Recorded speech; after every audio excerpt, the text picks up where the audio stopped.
Something I forgot to try and get in the video was on one boundary of the farm we've got very nice little stream, or the tributary I think I might have mentioned to you. It's a tributary of the River Teest. It's over there on that boundary in the distance there, and I'm going to take a walk across there and see whether I can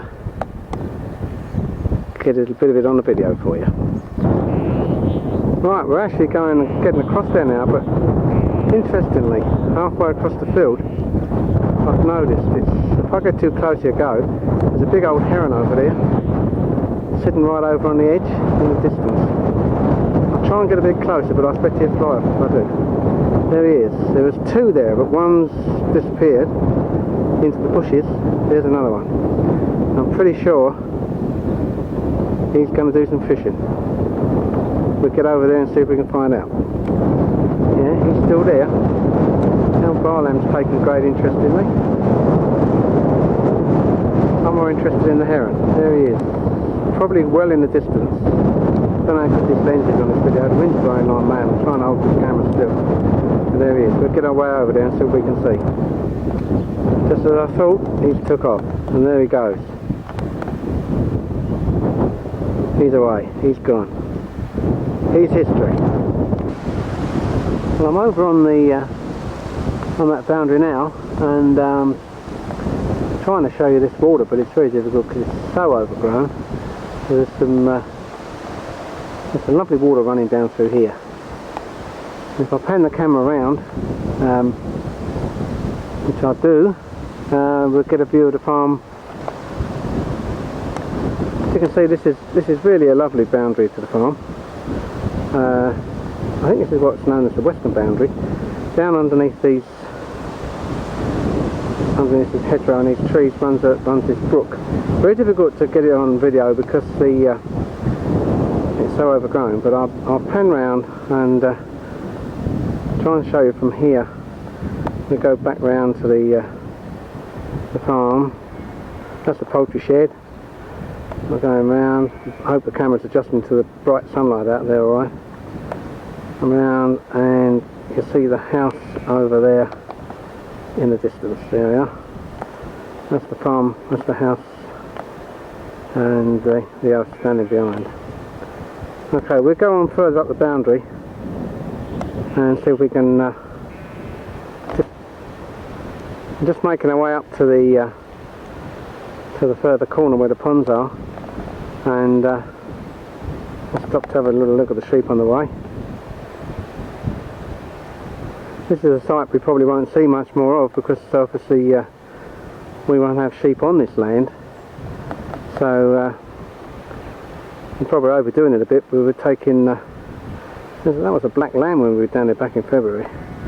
We're taking an opportunity to get some of this on video.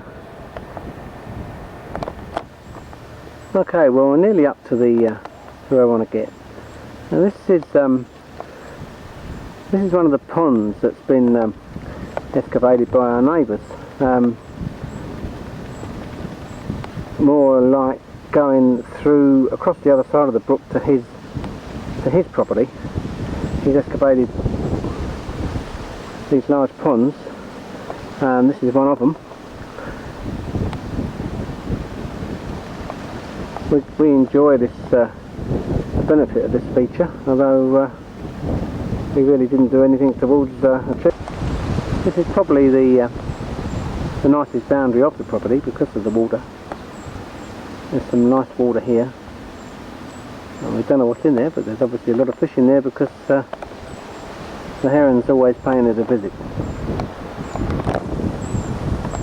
I don't suppose this will come out too good because there's an awful lot of reflection on the water.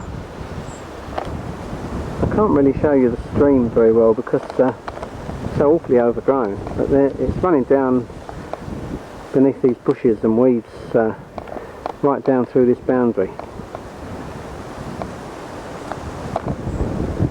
That's our immediate neighbour's field. He's got a lovely field there of Lovely cornfield there, which is all ready for combining. Just another shot of the stream coming down under the trees and the bushes and the weeds and the rubbish. It probably won't come out very good on the video, but there it is, and you just can't do it justice with this camera.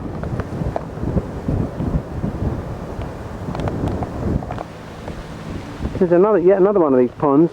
There's about 3 of these ponds that the neighbouring farmer's dug, going back into his land, and they come right across to the edge of our land, of course, which makes them perfectly accessible from our side. Okay, well I'm right up nearly as far as I can go now. This is probably one of the largest ponds. A lot of duckweed and rubbish growing on it, as you can probably see, but it really is quite nice. That's obscured. That gives you a bit of an idea what they're all about. And what we're looking at there is the corner of our property. I'll just try and pan round on this corner. We're looking across the pond, across to our neighbour's field. Sunlight is absolutely brilliant, so I don't know what it's doing to the lens in this camera. There we are, that's the pond. It comes right down one side of our land.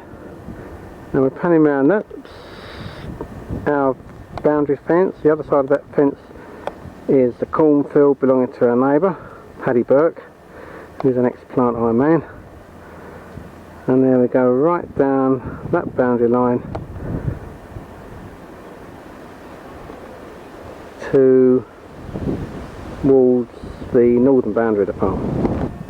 Okay, I'm standing on the same boundary now, up by the fence, just panning the camera around across our neighbour's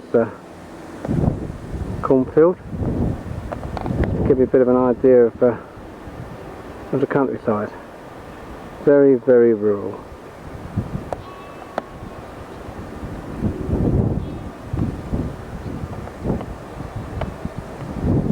Nice house buildings there in the distance. Although it's a hot sunny day, it's surprisingly windy. I'm going to drop to hold this camera still. It just gives you a bit of an idea of the seclusion this little place has got to it. I'll try and go right round. I might be going to go against the sun. I'm going to try and go back towards the house.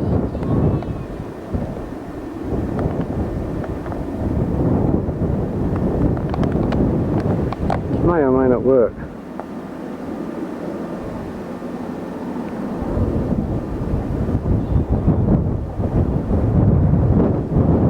There's the house, and that's a long way away. I don't know how good that's going to be, but that's one of the windows we were taking some shots out above the conservatory at the beginning of the video.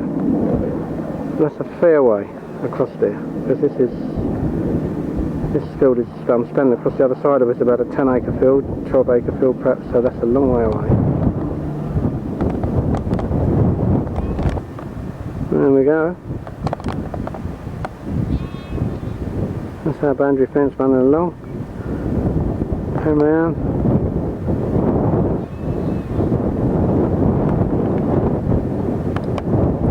Clear sheet. So that's about the end of this little video. That's from Sheep Farmers of Kent.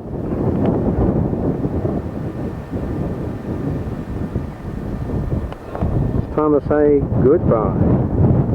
Right, oh, it's not me. I can't see it. It's got recording, but I can't see any picture. Oh, that's better. Right, we are now leaving Brandenbury Farm. We're at the very top of the drive and we're turning left. And we're going down the lane the other way. And this will take us out onto the corner where the church is and the school opposite. Now these are some very pretty little cottages on the left hand side. As we're going, we can't see because it's all hedge, so we'll forget that one. Right, the ditch is over to the right. The ditch, as I showed you earlier on, is over to the right. There's some more cottages coming up. All quite pretty little places. All nicely clipped hedges. There we go down the lane. Some nice trees. Oh, it's a bit shaky. I'm sorry, I'm trying to hold the camera as steady as I can. Another bit of lane. And we go round. Right, we're now out to the T-junction. Where's the church? We haven't got there yet. Oh, we haven't got there yet. Right, now we have to turn right. And we go. Oh, we're into the sun now. I don't know how well this is going to show.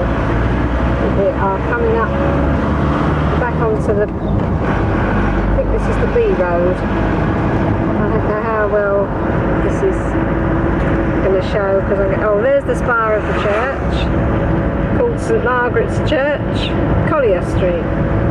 I don't think this is going to come out because it's right into the sun.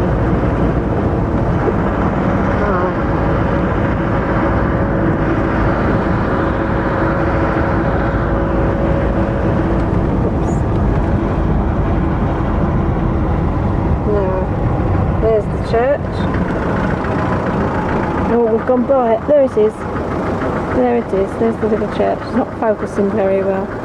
Right, now just opposite us is the school, but how well you'll see that I don't know because we're right into the sun. Right, we're now turning right again, and this is back onto the B road, and that is the end of Habica Street.